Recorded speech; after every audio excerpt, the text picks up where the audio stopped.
Equine castration, a difficult and contentious issue in Canada. I, as a practicing veterinarian, thought, and many of the horsemen that I talked to thought, that horse castration was pretty much only performed by veterinarians in Canada.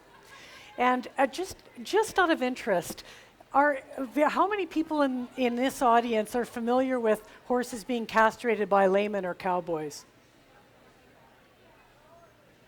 No.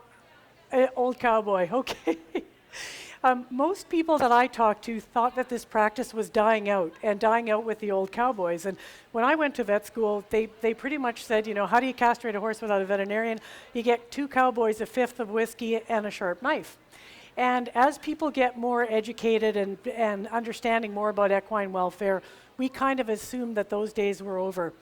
Well, unfortunately, it turns out that that's not true. And in Canada, there's somewhere between 2,000 and 6,000 horses that are castrated every year with no anesthetic, no analgesia at all. And some of them are young, some of them are foals, but many of them are somewhere between 5 months and 2 years old. And the question is how and why is this happening? The Canadian Veterinary Medical Association has a very strong statement about equine castration, saying that it's a veterinary-only procedure. Why? Well, first of all, it's painful. And I would challenge anybody in this room, male or female, to argue that castration is not painful. Secondly, it's high risk. It's one of the highest risk procedures that's performed day to day by veterinarians. It has a complication rate of about 10%. Now that is wildly higher than any spay-neuter sort of procedure that you'll see in small animals. And the risk of complications can be quite serious. Things like hemorrhage, things like the animal's intestines basically coming out the hole.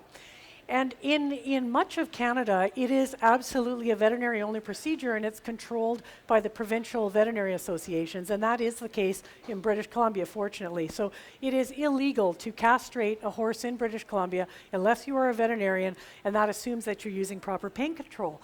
However, in the provinces of Alberta and Saskatchewan, it's specifically exempted from the Veterinary Act. So if you pull up the Veterinary Act, it says that laymen are allowed to castrate their own animals, including horses.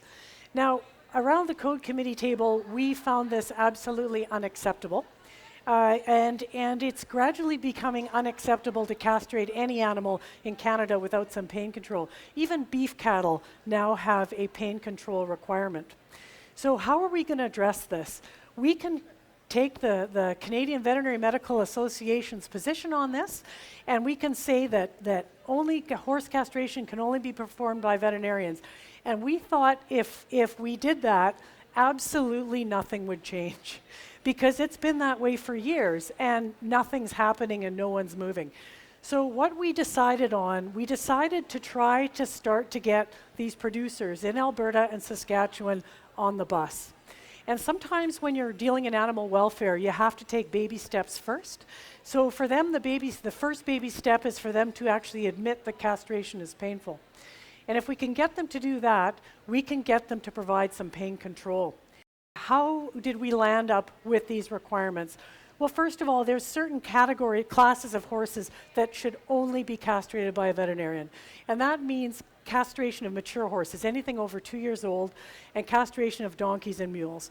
The reason is all 3 of these classes of horses are at a much, much higher risk of serious or fatal complications. Number 2, any horse with a retained testicle has to be castrated by a veterinarian, and you have to follow your provincial regulations. So that's the first sort of set of rules. The second set of rules is if you are in one of those provinces, you absolutely must provide some pain control. And folks that are doing this themselves can't do anesthetic in terms of like a general anesthetic. They can't actually do sedation because of risks and regulations. But what they can do is they can provide some local anesthetic, and they can also provide some non-steroidal anti-inflammatories, things like phenylbutazone and banamine, to help these horses out. And to do that, they have to have a working relationship with a veterinarian. The veterinarian would provide them with the drugs only if the veterinarian was comfortable that they were doing it properly. that the restraint was appropriate, and that the veterinarian is there for backup to deal with any of the animals that can't be castrated by them because of things like retained testicles, or if they really run into trouble with a particular animal. And you might ask the question, how do they do this? The way they do this is they do this with the squeeze tables that they're using to trim the rough stock. Rough stock are horses that are not trained to halter. So essentially these animals are on a squeeze tilt table where they trim their feet and they do the castration at the same time. So roping them down and tying them up is generally not considered a safe and humane restraint. So you really do have to provide safe and humane restraint if you're forced to do it this way. Do I think it should be done this way? No. I don't think it's in the best interest of the horses, but this is where we are now.